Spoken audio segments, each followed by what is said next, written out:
Bab 1443. Meluapkan amarah. Tempat duduk Tuan Erik ada di sana. Pria itu lalu menuntun mereka ke tempat yang ada di kejauhan. Tempat yang mereka datangi saat ini sangatlah jauh dan ekspresi wajah Dennis seketika berubah menjadi murung. Acara penyambutan klan barbarian yang diadakan oleh keluarga Qin ini tentunya memandang martabat dan kedudukan setiap tamu yang hadir. Tempat duduk setiap orang juga telah diatur sesuai dengan kehebatan dan kedudukan masing-masing orang. Tetapi tempat duduk yang disediakan untuk Erik malah berada di sudut ruangan. Ini merupakan tempat yang kalian sediakan untuk anak keempat dari Kaisar Qin, kata Dennis dengan penuh amarah. Dennis, kenapa kamu bersikap marah seperti itu? Saat ini, Filbert pun berjalan menghampiri mereka. Paman kedua, apakah kamu perlu bertanya apa alasan aku bersikap marah? Kata Dennis sambil menunjuk ke arah tempat duduk tersebut. Maksud kamu, tempat duduk ini? Ini merupakan tempat duduk yang dikhususkan untuk anggota-anggota klan lain yang akan diperkenalkan dalam acara kali ini. Oleh karena itu, tempat duduk Erik pun disediakan di area ini, kata Filbert dengan santai. Paman kedua, bagaimanapun Erik adalah putra dari Kaisar Qin, tidak masalah jika kamu ingin memperkenalkannya di depan umum bersamaan dengan anggota-anggota klan lain ini. Namun, dia adalah putra dari Kaisar Qin dan kamu malah menyuruhnya untuk duduk di sini. Bukankah ini akan membuat Kaisar Qin merasa malu? Kata Dennis dengan kecewa. Setelah melihat kondisi yang ada saat ini, Dennis tidak lagi bisa menahan amarahnya. Dennis telah bersikap sabar selama ini, namun Filbert semakin keterlaluan dalam menghadapi Erik. Dennis merasa begitu marah akan perlakuan Filbert saat ini. Dennis, kamu harus memandang jelas kondisi yang ada saat ini. Sebelum acara ini dimulai, dia masih belum menjadi bagian dari keluarga Qin. Filbert kembali berkata dengan nada yang dingin, setelah Erik diakui oleh keluarga Qin dan diperkenalkan kepada semua orang, maka aku akan menyediakan tempat duduk yang sesuai dengan kedudukannya. Aku bahkan akan menyediakan tempat yang lebih agung buat Erik setelah hasil penilaiannya keluar nanti. Namun untuk saat ini, dia hanyalah seorang manusia biasa yang belum diakui oleh keluarga Qin. Kamu harus mengerti akan hal ini. Setelah mengatakan itu, Filbert pun pergi sambil tersenyum sinis. Aku merasa kalau Filbert sengaja melakukan semua ini. Dia ingin menjatuhkan perasaanmu sebelum hasil penilaian kamu keluar nanti, kata Dennis sambil menggertakkan giginya. Adik keempat, maaf sebelumnya. Aku sangatlah tidak berguna hingga harus membuat kamu terbebani seperti ini. Mari kita pergi dari tempat ini. Setelah Kaisar kembali nanti, kami akan mengadakan acara khusus untuk menyambut kepulanganmu. Dennis merasa begitu marah saat ini. Kalau bukan karena Kaisar Qin mengalami sedikit masalah dan hanya bisa kembali dalam beberapa hari ke depan, Filbert juga tidak berani bersikap sombong seperti saat ini. Benar, kakak keempat. Mari kita pergi, kata Nana. Kenapa harus pergi? Erik lalu beranjak duduk dengan ekspresi wajah yang santai dan tidak merasa terkejut akan kondisi saat ini. Adik keempat, mereka meminjam kesempatan ini untuk menghina kamu dan kita tidak perlu duduk diam untuk dihina, kata Dennis dengan terkejut. Namun, bukankah kakak sudah mengumumkan kepulanganku kepada semua orang yang kakak kenal? Tanya Erik sambil tersenyum. Benar. Dennis terbengong dan tidak mengerti mengapa Erik membahas hal ini dengan tiba-tiba. Sejak kamu pergi dari Laut Hantu, aku sudah kembali untuk mempersiapkan hal ini. Kalau begitu, informasi tentang kepulanganku ke keluarga Qin ini setidaknya sudah tersebar selama puluhan hari di dinasti Qin ini kan? Erik kembali berkata, 10 hari sudahlah cukup. Sudah cukup. Apa maksudnya? Dennis mengerutkan keningnya dan kembali berkata, adik keempat, kamu tidak perlu memikirkan aku.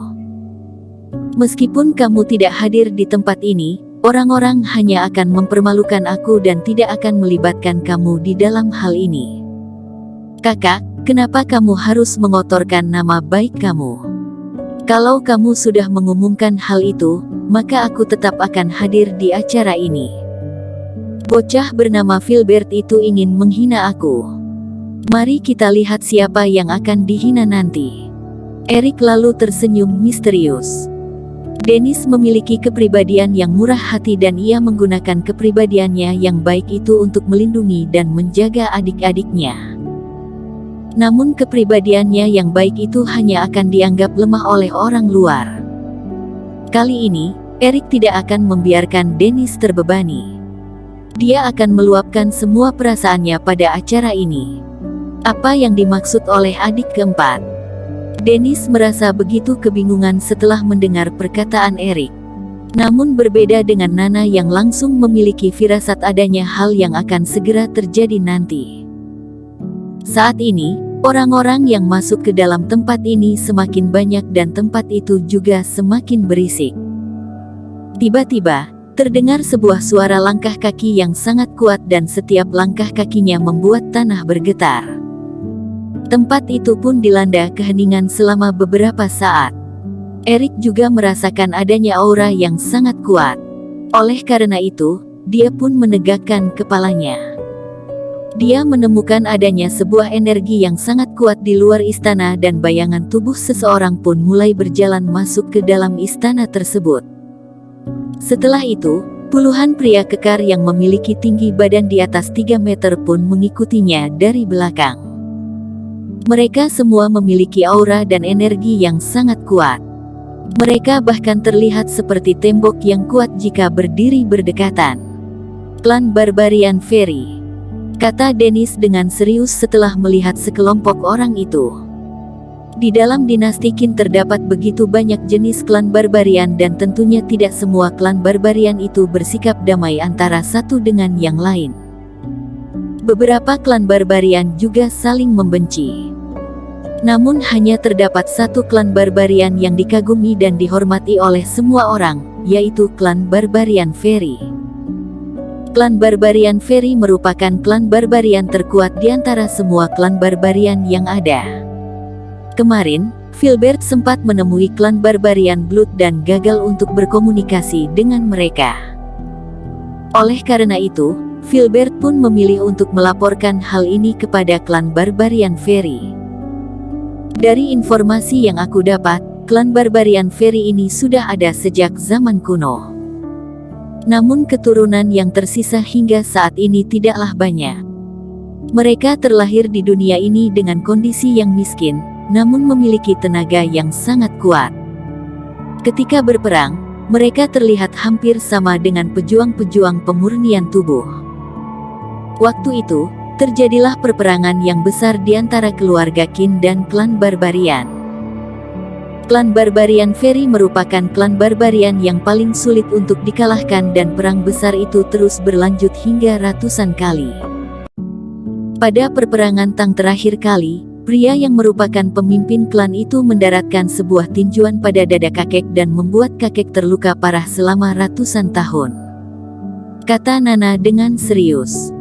Tentunya ketua klan itu juga tidak bisa lolos dari perang tersebut. Tubuhnya yang besar itu pun dihancurkan oleh mantan Kaisar Qin dengan hantamannya. Kata Dennis. Tetua Yu, ketua klan. Setelah menyadari keberadaan mereka, Filbert pun segera menghampiri mereka dan mempersilahkan mereka untuk duduk di tempat yang telah disediakan. Meskipun para anggota klan Barbarian Fairy itu memiliki tubuh yang sangat tinggi, namun mereka terlihat begitu hening. Ketua klan itu segera duduk dan memulai proses kultivasinya di dalam istana tersebut. Suasana di tempat itu seketika berubah menjadi sangat kacau.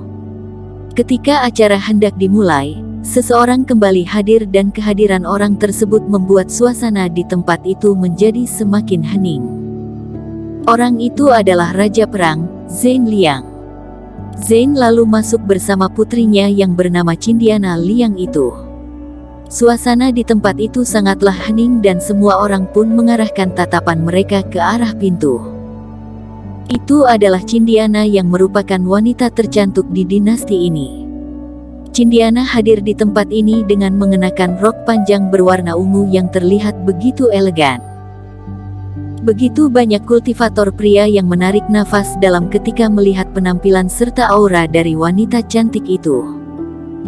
Cindiana memiliki aura kecantikan yang sangat kuat dan selalu menarik perhatian semua orang kemanapun ia pergi. Haha, maaf telah membuat kalian menunggu lama.